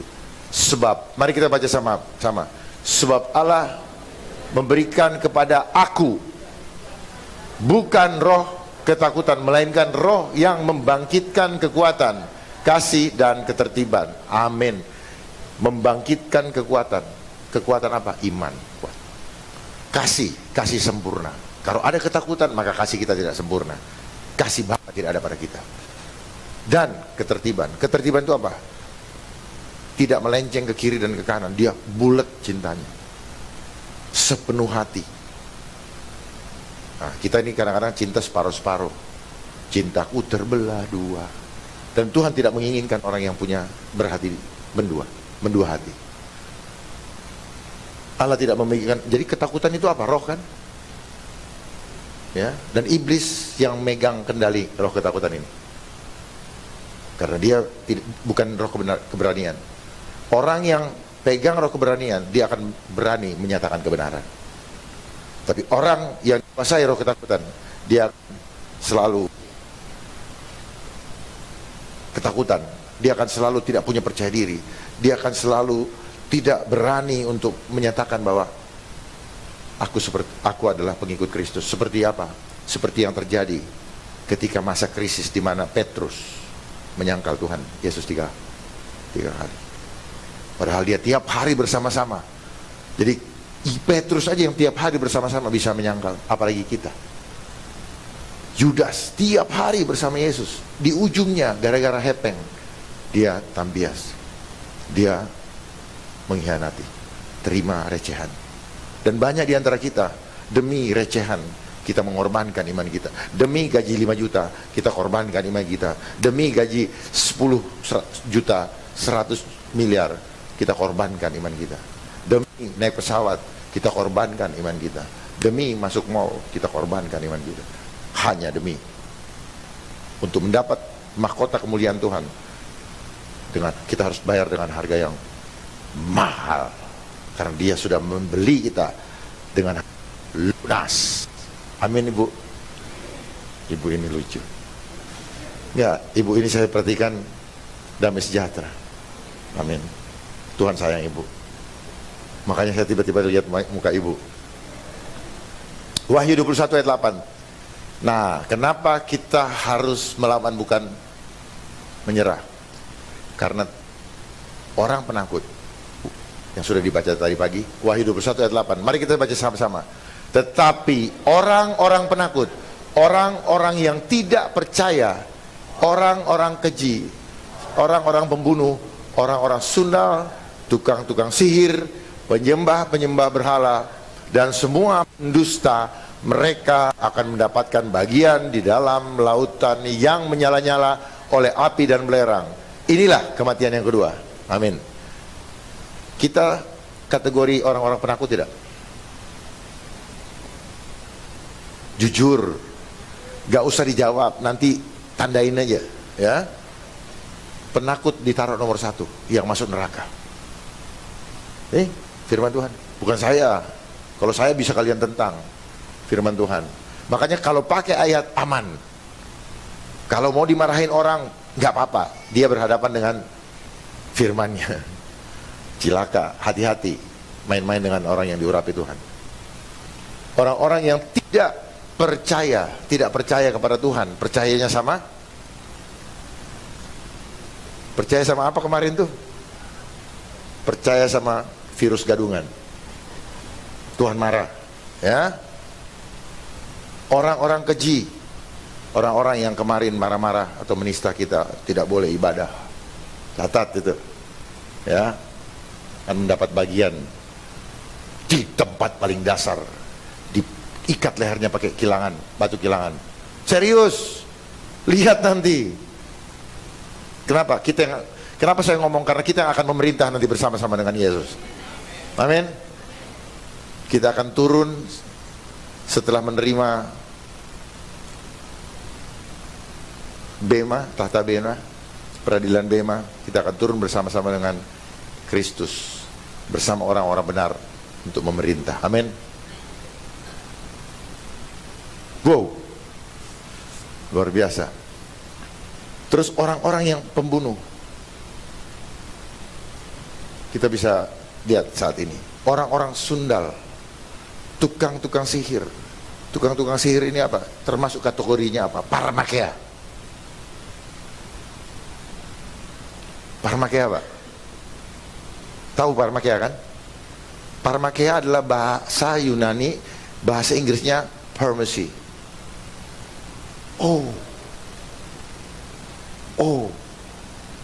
Ya? No, itu memang istilah mereka. Jadi semua kayak farm, pertanian, itu juga konsep pharmacy. Makanya mereka farm. Jadi industri pharmacy termasuk mereka. Karena mereka adalah konsep ilmu sihir dalam konsep modern. Sehingga kita tidak tertipu, kita tidak sadar. Karena kita tidak punya pemahaman yang benar, maka kita bisa kejebak. Ini. Sehingga kita lebih mengandalkan dia daripada iman kita kepada Tuhan. Mereka meracuni kita lewat makanan. Mereka akan mendapatkan penyembah-penyembah berhala. Kita lihat sekarang banyak upacara-upacara penyembahan berhala. Ya, lewat apa? Lewat musik-musik. Salib dibalik, yang harusnya begini, sekarang bawahnya pendek, yang ininya atasnya panjang. Tanpa disadari kita melihat mereka mulai tampil, mereka mulai menggunakan apa tuh, simbol-simbol yang bertanduk lah, makanya inilah begini-begini, terus ada Yesus diseret-seret lah, ya, di Brasil ini. Dan semua pendusta, orang-orang yang menyesatkan dengan narasi-narasi dusta, Mereka akan mendapatkan bagian mereka di dalam lautan yang menyala-nyala oleh api dan belerang. Inilah kematian yang kedua. Selanjutnya, bagaimana supaya kita memiliki iman yang teguh? Roma 10 ayat 17. Jadi iman timbul dari pendengaran. Awalnya adalah pendengaran firman Tuhan dan pendengaran oleh firman Kristus. Yakobus 4 ayat 7 sampai 8. Karena itu tunduklah kepada Allah dan lawanlah iblis, maka ia akan lari daripadamu. Mendekatlah kepada Allah dan ia akan mendekat dan kepadamu. Tahirkanlah tanganmu, hai kamu orang-orang yang berdosa, dan sucikanlah hatimu, hai kamu yang mendua hati. Jangan ada ilah lain padamu. Jangan kau mengabdi kepada dua tuan. Seringkali kita bilang kita spiritual, tapi kita spiritual materialism. Kita orang spiritual tapi masih sangat cintakan uang. Tidak salah punya uang, tapi jangan sampai itu membuat hati kita busuk. Bagikan ketika Tuhan. Jadi kita ini saluran berkat. Terima, itu. Terima, kasih. Nggak ada yang bilang terima, simpen setengahnya, kasih seperempat. Yang seperempat pakai jalan-jalan. Enggak. Terima, sih. Jadi kita ini adalah tiki-tikinya kerajaan surga. Hanya menyalurkan, tetapi kita diberkati luar biasa. Selalu baru, nggak pernah busuk. Karena apa? Selalu kita kenjang sebenarnya, karena lewat terus, kayak air di dalam selang, jalan terus. Kita kelewatan terus, gak ini. Apa lu mau gua ada? Itu. Jadi sebenarnya apa lu mau gua ada? Karena kita saluran berkat terus. Semakin kita kasih, semakin Tuhan kasih terus. Kalau kita tutup begini, ya nggak bisa diisi lagi, nggak baru lagi. Mau pakai baju baru, baju lama tanggalkan dulu.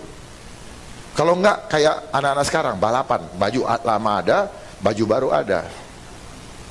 Ya. Jadi kalau mau dapat yang baru, yang lama buang. Bukan istri ya, bukan. Ini jangan, bukan suami ya bu, tante, bukan.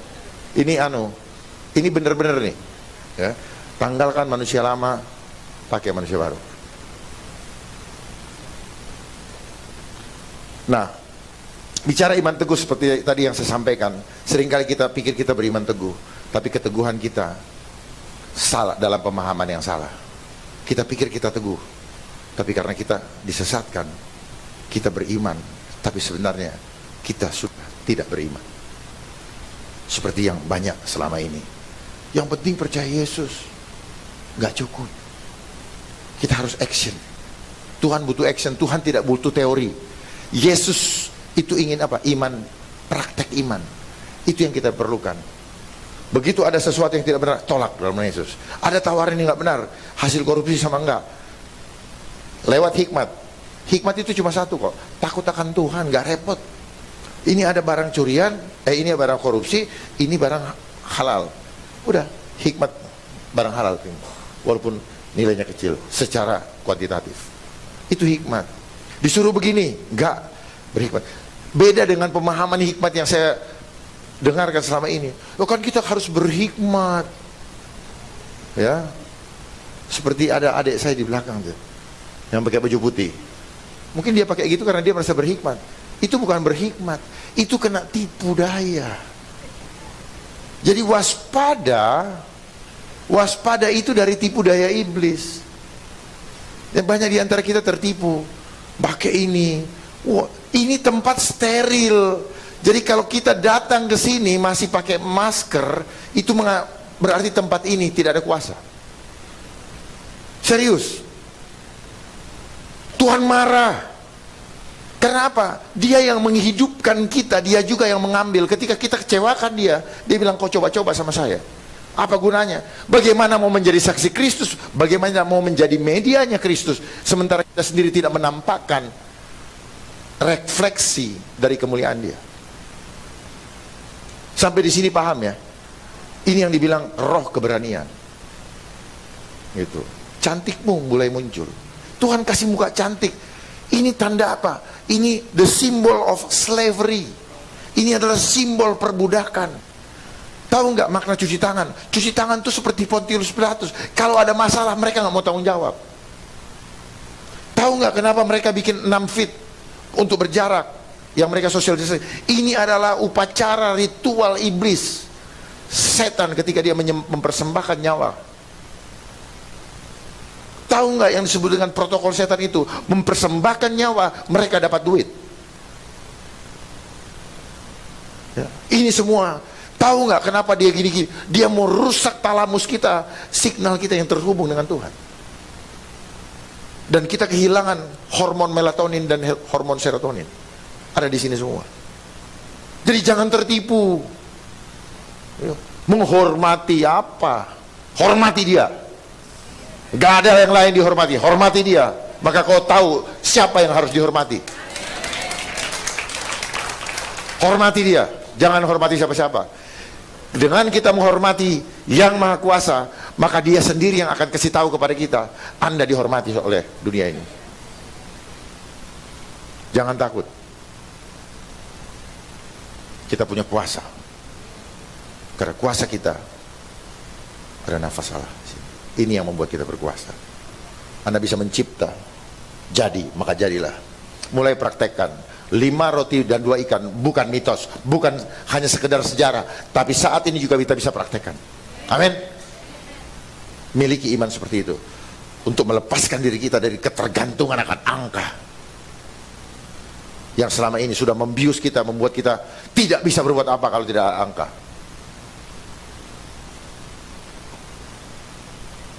Makanya jangan kita mendua hati, tegak lurus sama dia, bukan tegak lurus sama dunia ini.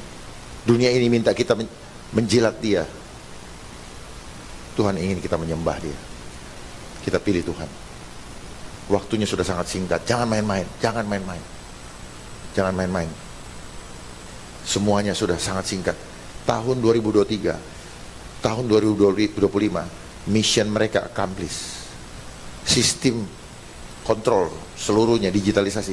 Ini akan selesai pada tahun 2025. Dan semua kota-kota akan dibuat smart city. Smart city itu artinya sistem monitoring, activity rutin. Itu smart city.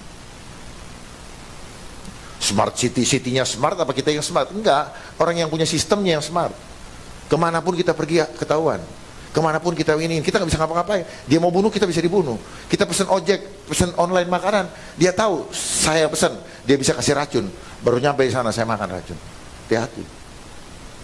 Makanya banyak orang yang ngadu sama saya, kecil-kecil saya ditipu lah 2 juta, sudah transfer uang barangnya nggak datang. Salah sendiri lo percaya sama online ini penipuan. Memang iblis sengaja bikin kita stres di tengah-tengah kesulitan dunia ini, kesulitan ekonomi yang dibikin oleh mereka.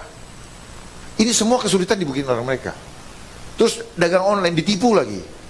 Maksudnya dia mau beli, dia mau jual lagi, akhirnya apa? Uangnya bablas, barangnya nggak dapat, uangnya terbatas. Hati-hati. Penderitaan seperti apa yang dialami oleh semua orang di dunia ini?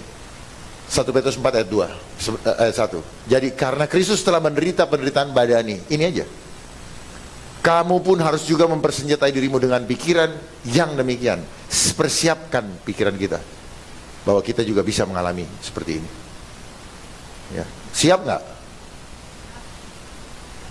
Cuma 1 tante. Karena barang siapa telah menderita penderitaan badani, ia telah berhenti berbuat dosa. Persiapkan diri kita. Janganlah takut kepada mereka yang dapat membunuh tubuh, tetapi takutlah kepada Dia yang dapat membunuh tubuh dan jiwamu, yaitu Yesus Kristus. Jadi jangan takut kepada mereka yang hanya membunuh tubuh kita, cuma nakut-nakutin doang. Kematian itu ternyata cuma begini, begitu, bang, begini, sek, kembali kita bersorak-sorai. Hidupku adalah Kristus. Mati, keuntungan. Siap mati? Berani mati? Mau untung? Siap mati. Amin mati, amin. Jadi kita kalau mau untung di dalam Kristus, maka kita harus berani mengalami penganiayaan badan. 2 Timotius ayat 3 ayat 12. Memang setiap orang yang mau hidup beribadah di dalam Kristus Yesus akan menderita aniaya. Jadi bukan isapan jempol, memang sudah dituliskan. Jadi siapkan pikiran kita, mental kita untuk menghadapi itu. Manakala itu datang, kita siap. Saya datang sini untuk mempersiapkan itu, supaya Bapak Ibu jangan terlena. Wah, rumah gue masih di Darmo gede, rumah gue di Citraland gede. Udah deh, jangan dipikirin. Dipikirin itu membuat kita tidak berani berhadapan dengan itu. Ya. Persiapkan, belajar mulai bercocok tanam sendiri. Karena suatu saat kita nggak bisa lagi beli, mungkin angkanya akan mahal. Cabai bisa 1 juta. Ya. Cabai nanam sendiri, belajar nanam. Mereka bisa bikin begitu, nggak bisa beli, dikasih lagi nanti. You mau cabai kan? Saya kasih cabai sintetis. Bayangin, pedes-pedes, tapi dari mana? Dari kimia, bisa dari plastik. Telur aja udah banyak yang seperti itu. Telur. Dan daging nanti, daging stick, hati-hati, daging sintetis. Mereka sudah siapkan itu. Tomat sintetis. Salah sendiri kenapa kalian jual sawahnya hanya untuk dapat sarjana. Begitu bodohnya kita. Lalu mereka bilang bahasa Inggrisnya farm, ternyata farmasi pun. Itulah ilmu sihir. Maka setiap orang yang mau hidup beribadah di dalam Kristus Yesus akan menderita aniaya. Catatan, penderitaan atau pencobaan dalam bahasa Yunani ada peirasmos. Jangan-jangan peras itu dari bahasa Yunani. Peiras, diperas, kalau orang Batak bilang diperas-peras, ya kan? Peras. Ya. Artinya meneliti, menguji dan membuktikan sifat atau integritas seseorang. Dengan kata lain, penderitaan adalah proses pemurnian iman. Jadi itu yang disebut dalam Matius. Aku datang bukan membawa damai, tapi aku datang membawa pedang. Damai itu apa? Udahlah biar tenang-tenang aja, nggak usah kita gini, nggak usah cari masalah, jangan buat orang tersinggung. Nggak, untuk kebenaran kita harus berani sampaikan. Persoalan dia tersinggung, urusan dia. Tapi kebenaran harus disampaikan. Jangan sampai Tuhan datang, apa yang sudah kamu perbuat? Kamu pernah sampaikan kebenaran? Jangankan sampaikan kebenaran, ngerti firman aja tidak. Bagaimana menyampaikan? Sudah mengerti, tidak punya keberanian, juga aku tidak mengenal engkau. Aku tidak menemukan iman padamu. Aku tidak berkenan kepadamu. Jangan sampai di akhir nanti Yesus berkata begitu kepada kita. Mari kita promosikan dia, beranikan. Saya yakin dan percaya dia sayang sekali sama kita yang selalu bilang, Bapakku dahsyat, Tuhanku maha kuasa. Sampaikan kepada dunia, pasti dibilang, aku berkenan kepadamu. Yakinlah, mana ada seorang bapak yang membanggakan seorang anak, bapak yang anaknya membanggakan namanya, dia tidak bangga. Dia tanya, kau mau kelas apa? Kau mau di mana? Saya kasih kelas, naik pesawat kelas apa? Saya kasih rumah di mana? Banggakan Yesusmu, banggakan Yeshua HaMashiach. Pasti dia akan berkenan kepadamu. Di antara kita tidak akan ada orang yang benar-benar kudus. Kita bukan orang benar, tetapi karena kita banggakan dia, kita akui dia, dia akan membenarkan kita di hadapan Allah Bapa. Amin. Pasti yang membenarkan kita, karena kita, barang siapa mengakui aku di depan manusia, aku akan mengakui dia di depan Bapa. Amin. Akui dia selalu, kapanpun, dalam perilakumu, dalam ucapanmu, akui dia. Bahkan sebutkan namanya, saya pengikut Kristus. Jangan malu-malu. Ada orang bilang begini-begini, oke, nggak apa-apa, kau ambil hartaku, tapi jangan pernah ambil imanku dari dia. Upahmu besar di surga, rumahmu tersedia dan tercatat dari saat ini. Amin. Sedikit lagi, penderitaan seperti apa yang dialami oleh semua orang di dunia ini? Oh ya, tadi sudah. Apakah kita harus takut dan gentar menghadapi penderitaan tersebut? Jawabannya pasti tidak. Roma 8 ayat 28. Kita tahu sekarang bahwa Allah turut bekerja dalam segala sesuatu untuk mendatangkan kebaikan. Jadi proses pemurnian itu perlu kita alami. Supaya apa? Kita, bagi mereka yang mengasihi dia, yaitu untuk mendatangkan kebaikan bagi mereka yang mengasihi dia, kita mengasihi Yesus, yaitu bagi mereka yang terpanggil sesuai dengan rencana Allah. Kita semua ada dalam rencana Allah. Jadi semua proses yang kita alami itu untuk memurnikan iman kita supaya kita berkenan kepadanya. Jadi nikmati, enjoy the moment. Nikmati setiap momen yang ada bersama Kristus. Maka kita akan merasa damai. The presence of God, pertemuan kita dengan Kristus, itu akan membuat tidak ada ketakutan. Nggak bisa diomongin. Bapak Ibu harus merasakan langsung. Ketika itu ada, seperti saya sedang berbicara firman Tuhan, tak ada satupun ketakutan di sini. Begitu Tuhan memberikan rasa perlindungan yang sempurna. Dan kalau Bapak bisa melihat di sini ada beberapa malaikat. Ada malaikat Michael. Saya akan selalu sebutkan, because wherever I go, he's always protect me. Ada di sini. Dan itu harus dilihat dengan mata rohani. Kenapa saya bisa bicara berapi-api? Because they protect me, saya tahu, jadi saya nggak takut. Coba kalau saya sendiri, I'm afraid. Amin. Lihat dengan mata rohani. Jadi jangan malu untuk mengakui Kristus di dalam setiap langkah hidupmu. Akuilah Dia dalam setiap langkah hidupmu, maka Dia yang akan meluruskan jalanmu. Bagaimana kita mau diakui di depan Allah Bapa? Kita nggak mau ngakuin Dia kok. Akuilah aku, Dia bilang, dalam setiap lakumu. Itu apapun, termasuk memperlakukan tubuh kita, kita harus akui Dia, karena tubuh kita bukan punya kita. Kita tanya sama Dia. Itu yang tadi pagi saya sampaikan. Pahami itu. Saya tidak maksud menghakimi siapapun juga. Kita semua korban yang disesatkan. Tetapi karena saya dibukakan hal-hal yang demikian oleh Tuhan, saya sampaikan supaya jangan kita terlanjur semakin dalam, semakin jauh dan tidak bisa kembali ke atas. Amin. Kita akan ditarik pelan. Dia belum berhasil, belum. Kita harus melawan. Firman Tuhan bilang melawan. Lawanlah dia. Kalau kita ikutin selesai. Jangan biarkan dia terus menghancurkan kita. Catatan, mendatangkan kebaikan ini adalah pemurnian iman. Jadi tujuannya adalah pemurnian iman. Jadi seperti apakah sikap kita sebagai anak-anak terang? Terakhir, Efesus 6 ayat 10 sampai 12. Mari kita sama-sama baca. Akhirnya hendaklah kamu kuat di dalam Tuhan, di dalam kekuatan kuasanya. Kenakanlah seluruh perlengkapan senjata Allah, supaya kamu dapat bertahan melawan tipu muslihat iblis. Karena perjuangan kita bukanlah melawan darah dan daging, tetapi melawan pemerintah, melawan penguasa-penguasa, melawan penghulu-penghulu dunia yang gelap ini, melawan roh jahat di udara. Baik. Amin.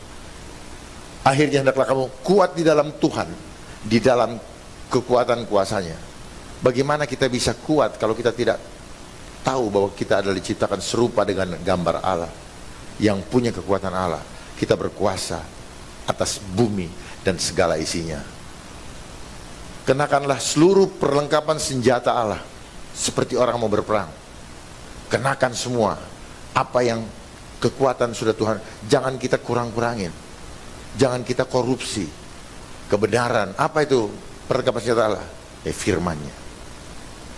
Supaya kamu dapat bertahan melawan tipu muslihat iblis. Kalau kita tidak tahu kebenaran, pasti kita akan ketipu. Karena sekarang ini kebenaran yang harusnya disampaikan oleh orang-orang yang kita percaya, malah dia dipakai iblis untuk menyesatkan kita. Kemudian karena perjuangan kita bukanlah melawan darah dan daging, bukan manusia, kanan kiri kita dan sebagainya. Ini bukan manusia, ini sifatnya spirit.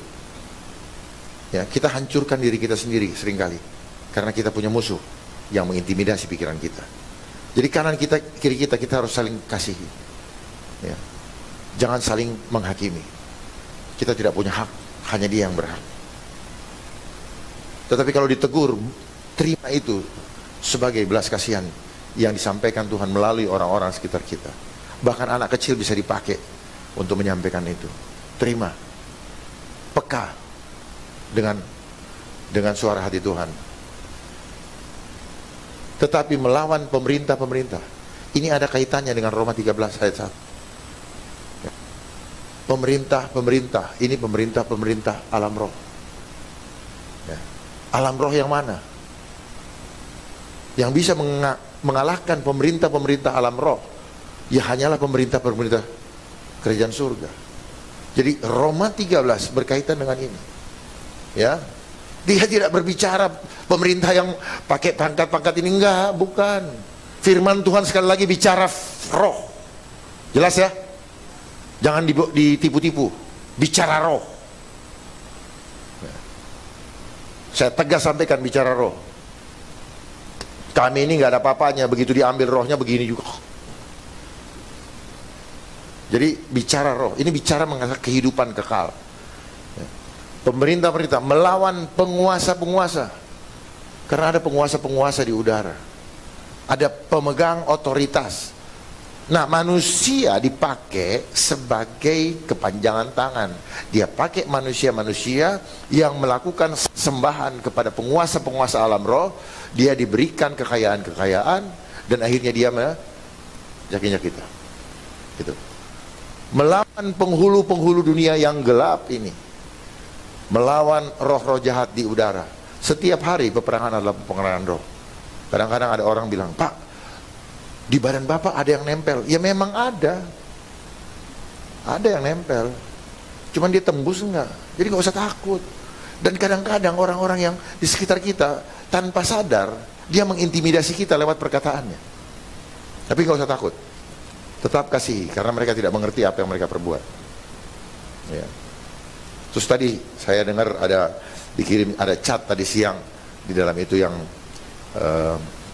mengatakan, kenapa Pak Dharma waktu itu ditanyain mengenai cus diam aja, bilang serahkan kepada Tuhan. Perasaan saya nggak pernah ngomong sama orang itu. Ya.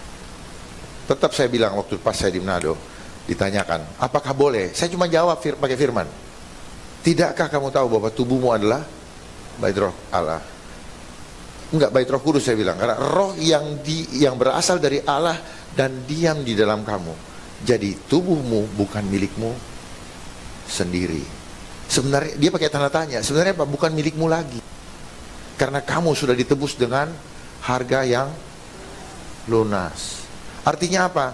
Ketika saya tinggal di sini, Pak, di rumah Bapak, saya nggak boleh atur rumah renovasi seenaknya. Saya harus tanya sama Bapak.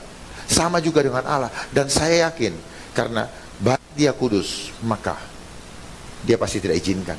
Karena bait Allah itu adalah kamu. Itu firman Tuhan. Makanya tegas saya katakan, bukan kata saya, firman Tuhan. Ya, di akhir zaman ini penyesatan demi penyesatan terjadi.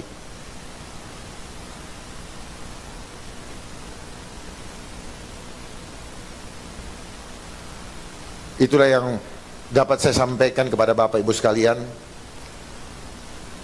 Dan saya kira saya berharap Bapak Ibu semua mendapatkan remah dari ini, sehingga di akhir zaman ini kita selalu harus menyadarkan diri, karena iblis ingin selalu membuat kita tidak sadar dengan segala macam tipu dayanya, agar kita kalau sadar baru kita bisa berjaga-jaga. Orang berjaga-jaga nggak mungkin sambil tidur. Sadar dulu baru berjaga-jaga. Jangan orang lihat deh, kalau orang itu saya satpam tuh jaga, ada kan penjaga, ya percuma juga. Yang disebut berjaga-jaga berarti kita awas betul. Ya, jadi sadar dulu, berjaga-jaga supaya kita tidak menjadi korban tipu muslihat iblis. Karena iblis selalu melakukan tipu daya. Dia selalu berupaya dengan berbagai macam cara memberikan kita 1001 alasan supaya kita selalu tidak punya waktu dengan Tuhan. Makanya sekali lagi saya sampaikan, kalau belum ada yang mendengar tadi pagi, busy being using Satan job. Selalu kita ada dalam cengkraman, kita dibikin sibuk terus, sibuk pelayanan, tapi nggak pernah bersaksi keluar. Jangan cuma berseragam di sini, bersaksi keluar, bersaksi keluar. Saya pesankan kepada Bapak Gembara di sini, persiapkan mereka-mereka untuk siap diutus ke tengah-tengah serigala. Jangan hanya kumpulkan di sini, dia akan semakin cepat untuk menjala jiwa-jiwa. Amin. bersatu. Kalau ada PD yang satu dengan PD yang lain bersatu, supaya makin besar. Dan Anda akan melihat bahwa membangun keberanian juga, bahwa ternyata yang satu frekuensi banyak. Jangan sendiri. Selama ini kita dipisahkan sendiri supaya kita menjadi takut. Itu cara iblis. Karena iblis membangun pemahaman, kamu kuat kalau jumlahmu banyak. Padahal firman Tuhan mengatakan bahwa kamu sendiri bisa merubah dunia ini. Amin. Contohnya siapa? Yesus Kristus. Namanya selalu menggema dari sekarang sampai keabadian. Terpujilah nama Tuhan. Shalom, Tuhan memberkati. Sampai jumpa di lain kesempatan. Amin.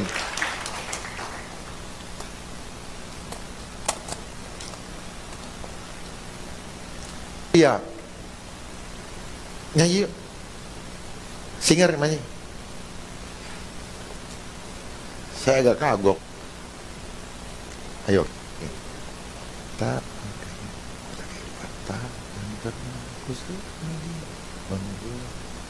Kita nyanyi mahkota. Kan pernah ku sesali mengiring Yesus sepanjang hidupku. Ini saya persembahkan lagu para hamba-hamba Tuhan yang selalu bersabung nyawa.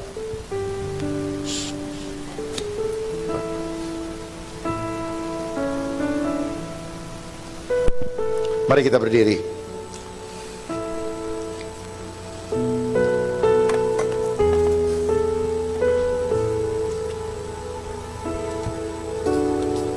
Takkan pernah ku sesali mengiring Yesus sepanjang hidupku, lewati lembah air mata. Ada Yesus, bukan iman kita itu.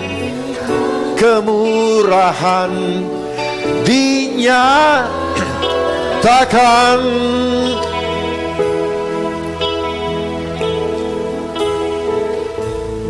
oh nggak tahu ya? Ada yang hafal nggak? Ku kan tetap melayani, mengasihimu, mengiringmu seumur hidupku. Janjimu kan tetap ku pegang teguh sampai ku dapat mahkota kehidupan.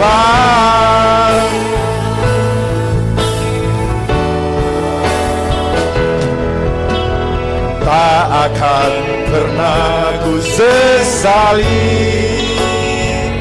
mengiring Yesus sepanjang hidupku, lewati lembah air mata.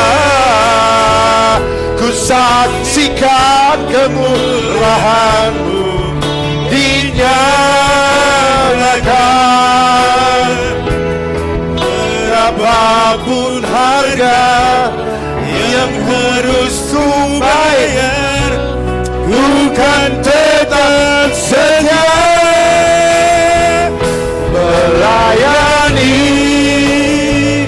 mengasihimu, mengiringmu seumur hidupku. Janjimu kan tetap ku pegang teguh sampai ku dapat mahkota kehidupan. Terima kasih. Terima kasih Pak ya. Tuhan memberkati.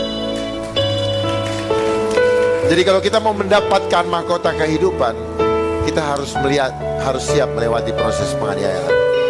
Siapkan diri kita. Apapun bentuknya itu, serahkan kepada Tuhan. Tidak seujung rambut pun akan jatuh tanpa seizin Dia. Pertolongan Dia sempurna. Burung di udara dipelihara, bunga bakung di ladang mekar pada waktunya. Apalagi kita yang menjadi biji matanya. Dia pasti akan menjaga kita setiap detik, setiap second di dalam kehidupan kita. Allah Bapa yang bertahta dalam kerajaan sorga, terima kasih Engkau mendengarkan teriakan hati anak-anakmu ini. Teriakan penyembahan, bukan teriakan ketakutan lagi. Karena mereka tahu bahwa kehidupan mereka ada dalam jaminan keselamatan dari Yeshua HaMashiach. Terima kasih Tuhan atas segala firman yang kami dengarkan pada malam hari ini. Dan biarkan kami pulang tidak sama seperti kami datang.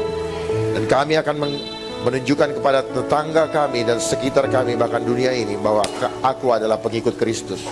Tidak ada ketakutan lagi kepada kami. Kami tidak akan tersesat atau tidak akan tertipu oleh tipu muslihat iblis melalui manusia-manusia yang selama ini kami percaya.